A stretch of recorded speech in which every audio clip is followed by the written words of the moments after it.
This is the landmark government review. Britain is a model on race for other countries, with children from ethnic minorities outperforming their white peers at school. And we've talked about that many, many times before. The Commission on Race and Ethnic Disparities, set up after the Black Lives Matter protests, said that Britain had become a more open society, that racial inequalities had narrowed in education and employment. It found no evidence the UK is institutionally racist, in a rejection of the common views among many activists. Let's speak to Afua Adom, who's a broadcaster. Afua, good afternoon to you. Good afternoon. Day to celebrate? Cracking news?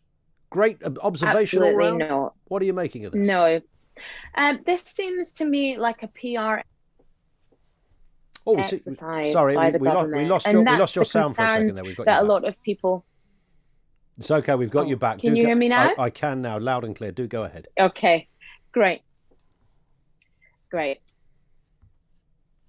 So this seems to me to be a PR, and that was some of the issues that we had last year when we were told that this report had been commissioned and that Tony Sewell would be in charge of this report. Now, he is problematic himself. He's made many homophobic remarks and anti-gay remarks in the past, and I'm sure he would deny that, and he's not here to defend himself, of course. Oh yes, and he put out a statement about that, obviously, but he has long denied institutional and systemic racism, despite research done by people like the Runnymede Trust and the Equalities Trust, who have done research into systemic racism in the past and proven that it does exist. So that's one element one problem I have with it.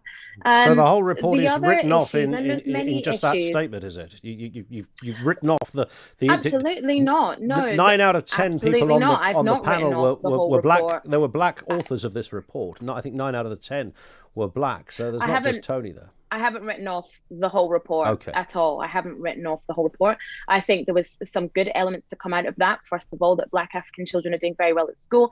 Second of all, that we should scrap the use of the acronym BAME because it's not useful. But I think what is problematic to me is saying that institutional racism doesn't exist. And if that is the case, then if Black African children are doing so well at school, which they are, and I believe that's because of family, because of aspirational families, immigrant families that have those aspirations and push their children forward to do really well because they came here to make a new life for them, then why doesn't that translate into getting into top universities? And why doesn't it translate to being top executives at Fortune 100 companies? That's where systemic and institutionalized racism comes into play. But it doesn't, of course, does it? It doesn't, because if you look at the top 100 companies and then you look at the judiciary in those areas, these are people who began carving their career out in the 70s and the early 80s. That's where they are now. Nobody was getting to those. The country looked very different then. You're not going to suddenly in the last 10 years find a parity with race across the board in those top areas, Sophia, I would suggest. Because no more than I, as a working class boy, could find myself in those positions. That work might start now and has probably started in the last 10 years. And if we come back in 10 years' time, I'm absolutely sure that will look very different.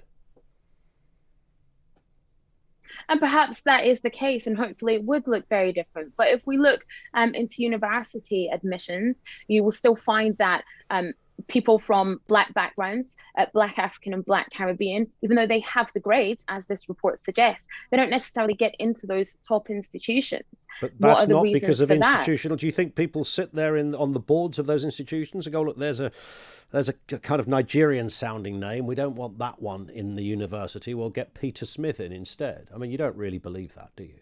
Absolutely. You think that's what happens? There's been research done into people who have changed their names on their CVs, applied for jobs and got interviews where they didn't get interviews before, using their name on the very same I'm CV. sure it's. Look, if there isn't institutionalized racism, why are Black boys in London 19 times more likely to be stopped and searched? Has it gone up to 19? Has it gone up to 19 now? It's gone up to 19 times. That's for young. That's for young Black boys in certain London postcodes. In certain postcodes. In London. In certain general, postcodes of London. In general, it's 9 times more likely not in Basingstoke Black or Seven men Oaks to be stopped and searched. That's 9 times more likely. In London, like I said, it's 19 times more likely. Depending on where Why you are Black women 4 to 5 times more likely to die in childbirth? Why are Black women 3 times more likely to have a stillbirth, while Asian women twice as likely to die in childbirth. You think all of these things... This is where the institutionalized racism comes into play. It doesn't, because what you're actually saying is that people are willing for someone... They're perfectly relaxed about somebody dying because of their racism. I'm not saying that people are perfectly relaxed about... I mean, this is hysterical nonsense. I can't believe you'd even go out in public with these words, Afua. Hysterical nonsense. It's not hysterical nonsense. It is mumbo jumbo. It is nonsense. 4 times more likely to die in childbirth. That is certainly not mumbo jumbo. That is a very serious It is statistic. if you're alleging that doctors are killing people because of their colour. I'm not alleging it. It's fact. No, nobody is denying the statistics. That black women are 4 times more Nobody is denying that. Nobody is denying the stats. You're saying it's down to racism. Stop shouting over me. And it is down to racism, because in medical textbooks... You're choosing to believe this. Now, but up until right now, I'm not choosing to believe it, because it's an actual statistic that's been written down in a report. And that report is called the Embrace Report. And you can actually look that up, and you will see that that report states that black women are 4 times more likely to die in childbirth, and Asian women are twice as likely to die in childbirth. But this is, and the Embrace Report will tell you all the reasons for that. I'm sure there is a report, but you like that report. And I'm not making it up. So that report is okay. Write the report. The Macpherson report is okay. This report isn't okay.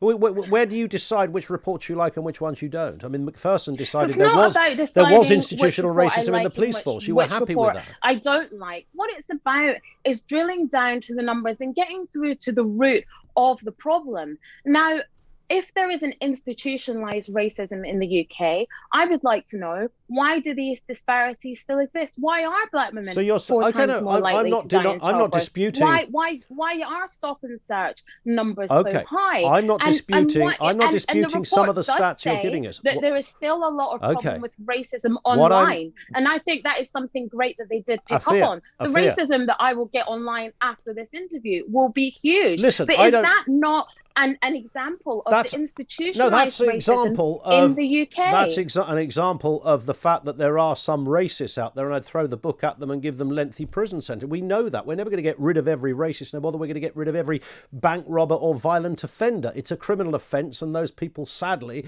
hopefully in dwindling numbers, will be around, because that's kind of the human spectrum dictates. You'll always get some dodgy ones on the peripheries. I understand that. I understand that there are some disturbing stats about women of colour, childbirth. I'm not disputing that. But what you're asking me to believe is this is down to racism, that doctors don't give a hoot if somebody dies and they happen to be non-white, that they don't care, midwives don't care if a woman is in distress in childbirth because she happens to be black. And I think you would struggle in a court of law to prove any of that, Afua. It might be something you desire to think, but I don't think you could prove it. You're putting words in my mouth. I didn't say that midwives don't care about black women when they're in childbirth. I didn't say that doctors want black women to die. You said it's institutionally racist. So you said that those figures could only be explained because of institutional... It couldn't be that there might be other reasons behind it. It could only be racism.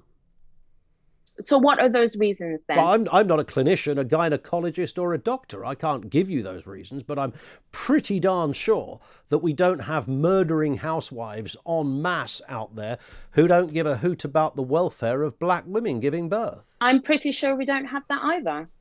So we're in agreement in that. So it's not institutionally racist.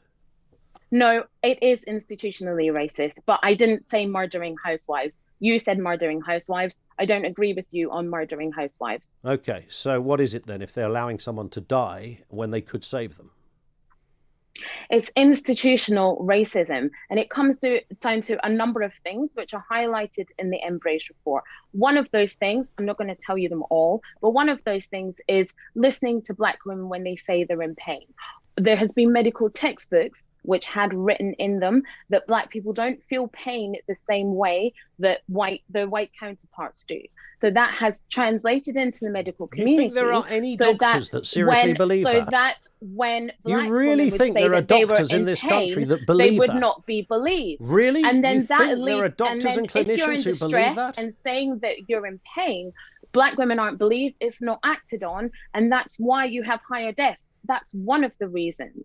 There's lots of other reasons. Okay. That's one of them that I've highlighted. All right. Afua, thank you for your time. I think you're a cracking broadcaster. You're a great speaker, but you've exhausted me on this. But I thank you for your time. Afua Adom, broadcaster with us here on Talk Radio. I'll throw that over to you. And I would like specifically, if anyone can address some of the elements that she raised there.